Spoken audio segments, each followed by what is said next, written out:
My sister's fiancé confessed he'd always loved me and called her the cheap version of me, but what I did next completely ruined their big day. So I, 26 female, have a youngest sister, Donna, 24, and we were very close growing up.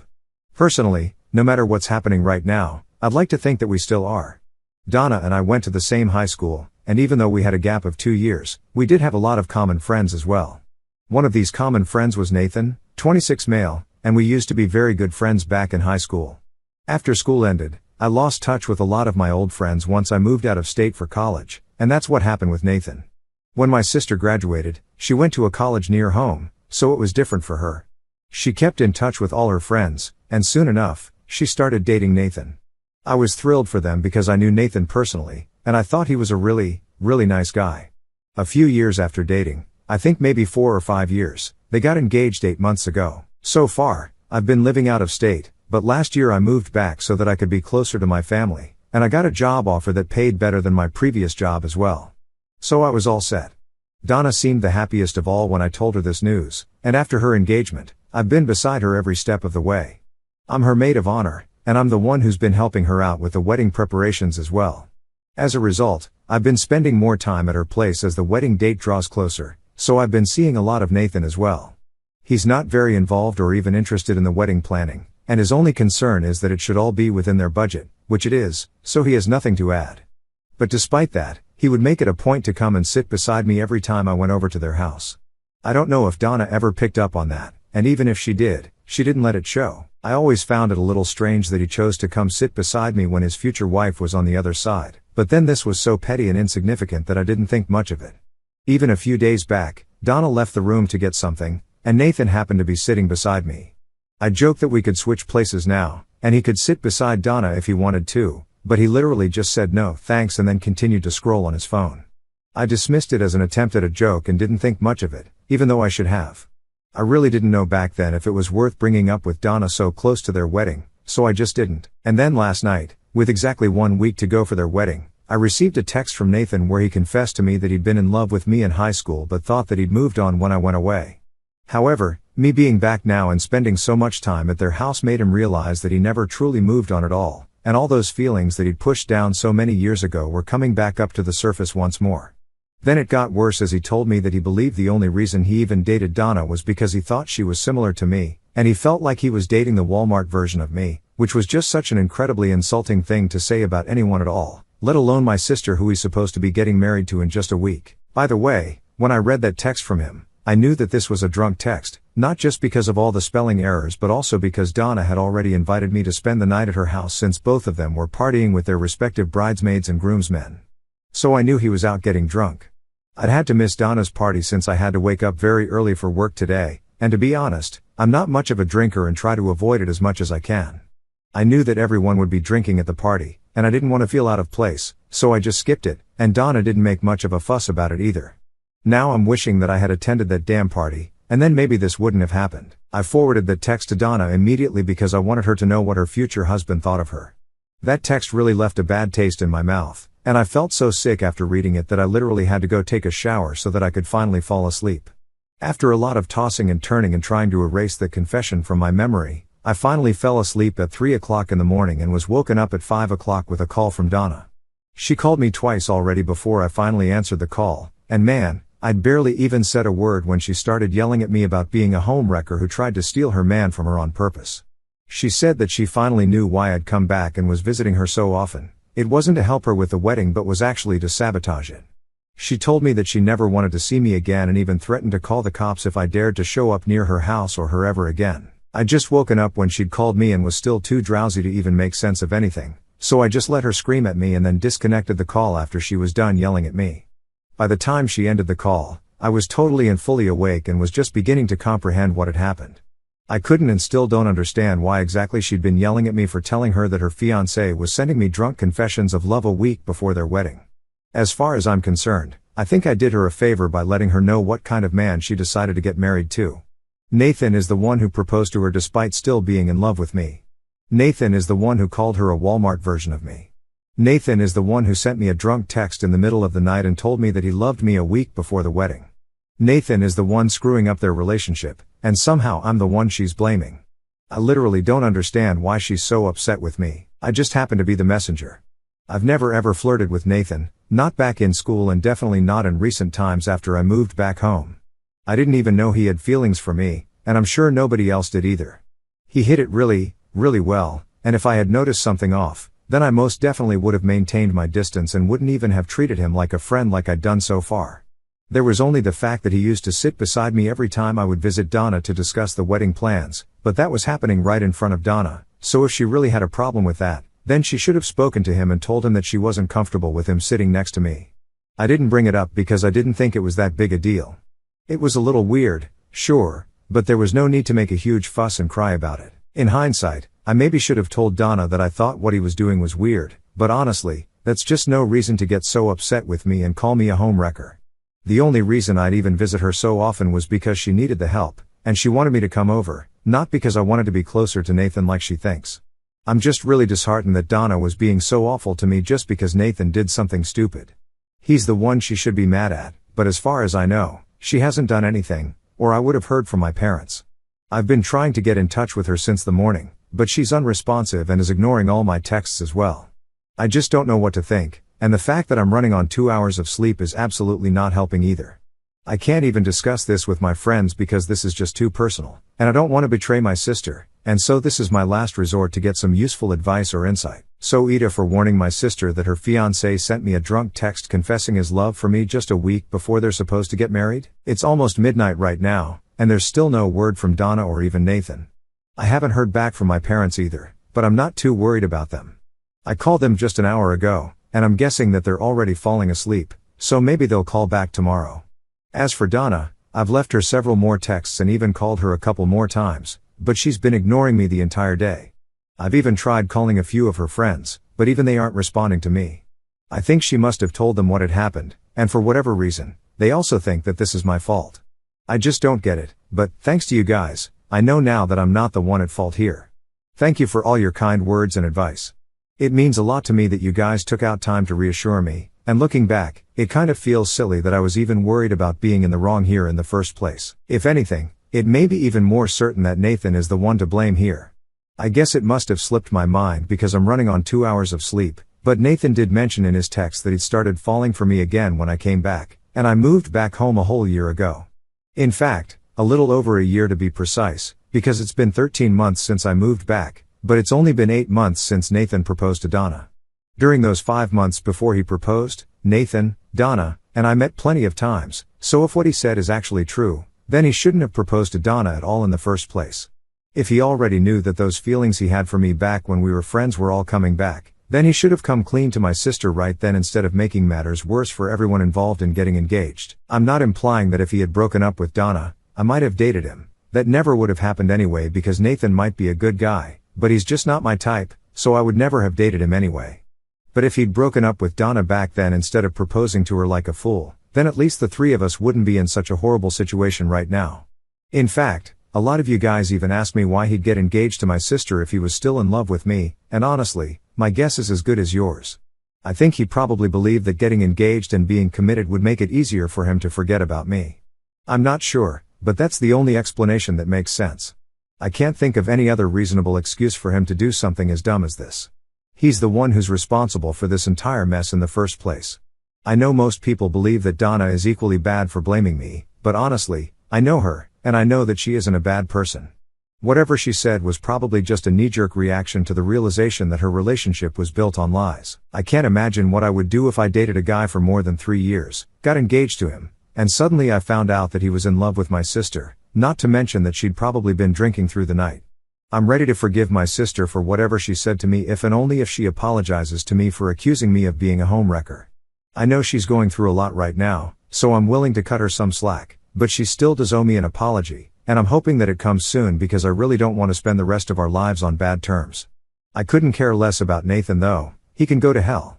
They told me that they hadn't heard from Donna yet, and that got me really worried, so I told them that they needed to go check up on her, and they told me that they were going to visit her right away. I'm still waiting to hear back from them, but I think they're busy with Donna since they haven't answered my calls. I'm really worried for her, and I hope she's alright. My parents did text me once they reached though to tell me that Nathan's car was missing, so they think that he hasn't come back home after that night, and I'm glad that he hasn't. The coward probably doesn't even have the guts to face my sister after what he did to her, and I'm glad that he doesn't. This is the way it should be. I don't even care that he might be hurting right now because whatever friendship we had went right out the window the second he pressed send on that text the other night. So now I have no sympathy or forgiveness to spare for him. He's the one who messed up, so now he'll be the one who has to deal with the consequences. She's not in a good state right now, and she's going to need a lot of help to bounce back. The other day, when my parents went to her house to check up on her, they found her lying on the couch. She was completely knocked out and had around 3 or 4 empty bottles of wine, so they rushed her to the hospital immediately. Thankfully, she came around in an hour or two, but she's been throwing up every couple of hours since then and hasn't been able to keep any food down. She's so weak right now that she can barely lift an arm on her own and is still struggling to even remember when exactly she polished off all that wine or even the last meal that she'd had. She says that she doesn't remember anything after the phone call, referring to the call where she yelled at me. My parents think that after that call and after her friends left, she started drinking and didn't stop until there was not a single drop of wine left in any of the bottles. They're extremely upset about all this, as am I. I haven't been able to see her yet because she refused to see me. My parents had asked her if she would be okay with me coming to see her, but she said that she didn't want to see me, not now at least, and so I'm not allowed to go check up on my own sister. It sucks, especially because I really am worried about her, but I also know that me or Nathan are probably the last people she wants to see right now for obvious reasons. I feel terrible about what she's going through, and I'm trying really hard not to blame myself for it because I know that this isn't my fault, and she did say that she didn't want to see me now, so I'm guessing that it means that she'll want to see me at some point. I just hope she wants to see me soon because this just sucks. I'm beginning to hate Nathan more and more with everything that happens because let's be real, none of this would have happened if he just had the courage to be honest with himself and my sister and broken things off like a decent freaking human being all those months ago. And I don't know where he is or what he's up to, but I sure hope hell will make him pay. I can't visit my sister, but I can visit him. I think he's hiding out at his mother's house right now since he hasn't come back home after he confessed to me, so I might go talk to him today. I just came back from Nathan's mother's place, and it turns out I was right, he had been hiding out there. Also, guys, please relax. When I said I was going to make him pay, I meant it in the literal sense of the word, like he'd have to cover the entire cost of the wedding because obviously it wasn't happening anymore, so now whatever expenses had to be cleared would come out of his pocket. That's the least he could do after all that he's done. His mother wasn't even willing to open the door to let me in, but I told her that I absolutely needed to speak to Nathan, and after a while, he came to the door himself, looking very embarrassed. I was as blunt as possible and told him all the trouble that he caused, that my sister was now struggling with alcohol poisoning, and I wasn't even allowed to see her because he messed up. I told him that I was holding him responsible for this whole mess and said that he needed to cover the entire cost of the wedding. He looked ready to fight about it but, thankfully didn't. I don't think I would take that kindly, and while he didn't argue with me, he did try to apologize to me, which just made me snap because it wasn't the apology I'd expected or even wanted. He said that he didn't intend to ruin whatever we had, not what he and my sister had, but what we had, and that he regretted the fact that he ever sent that text because that ruined our friendship. I was so confused because this was an apology that he owed to my sister and not me. Even now, after knowing how much heartache he'd caused my sister, he was apologizing to me and feeling sorry that we weren't going to be friends anymore. That's what he was sorry about, not the fact that he'd broken my sister's heart and ruined his own relationship of over 3 years. That really was the limit for me, and even though I tried really hard to keep my temper under control, I just couldn't anymore. He was a horrible human being who just couldn't think of anyone apart from himself, and I honestly think Donna dodged a bullet. I told him exactly what I thought of him and made sure to mention that even if he and I were the last people on this planet, I still wouldn't even look at him, let alone date him, not because his face is ugly but because his soul is even uglier than his face. After my little outburst, I got into my car and drove away really fast because I just wanted to put as much distance as I possibly could between him and me. I might have gone a little overboard and hurt his feelings with what I said, but I don't regret what I did to him, just like he doesn't regret what he did to my sister. I'm still seething about his apology. What the heck did he even expect me to say? He probably thought that by apologizing to me, he'd somehow stand a chance to get with me, as if I'd ever do that to Donna, and even if Donna would be okay with us, I just can't even think about dating someone as awful and self-involved as this guy. It's been exactly 1 week since this entire ordeal began, a whirlwind of emotions that turned our lives upside down. Today, I finally had the chance to sit down with my sister, Donna, and reconnect after everything that's happened. Ironically, today was supposed to be her wedding day, a day that should have been filled with joy, celebration, and love. Instead, it marked a bittersweet moment of healing and closure. A few days ago, Donna made the difficult decision to call off the wedding, announcing it through a heartfelt post online. My parents, ever the dutiful messengers, spent hours on the phone, contacting relatives to share the news. It was a somber task, but necessary. Thankfully, we avoided any financial losses, and for that, I suppose we owe Nathan a begrudging nod of gratitude. Speaking of Nathan, he's made it abundantly clear that he wants nothing to do with me. He blocked me on every platform imaginable, social media, messaging apps, you name it. As if I'd be heartbroken over it. Honestly, it's almost comical. His actions don't faze me in the slightest. If anything, they're a relief, a clear sign that he's finally gotten the message. I have no interest in him, and I never will, no matter what stunts he pulls. Good riddance, I say. My focus has always been on my sister, not him. When I met Donna today, I was struck by how much she's been through. Physically, she looked fragile, her face etched with a sadness that seemed to weigh her down. Her eyes, usually so bright, carried a weary, almost sickly expression. Yet, beneath that, I could sense her resilience, a spark of the sister I know who will eventually find her way back to herself.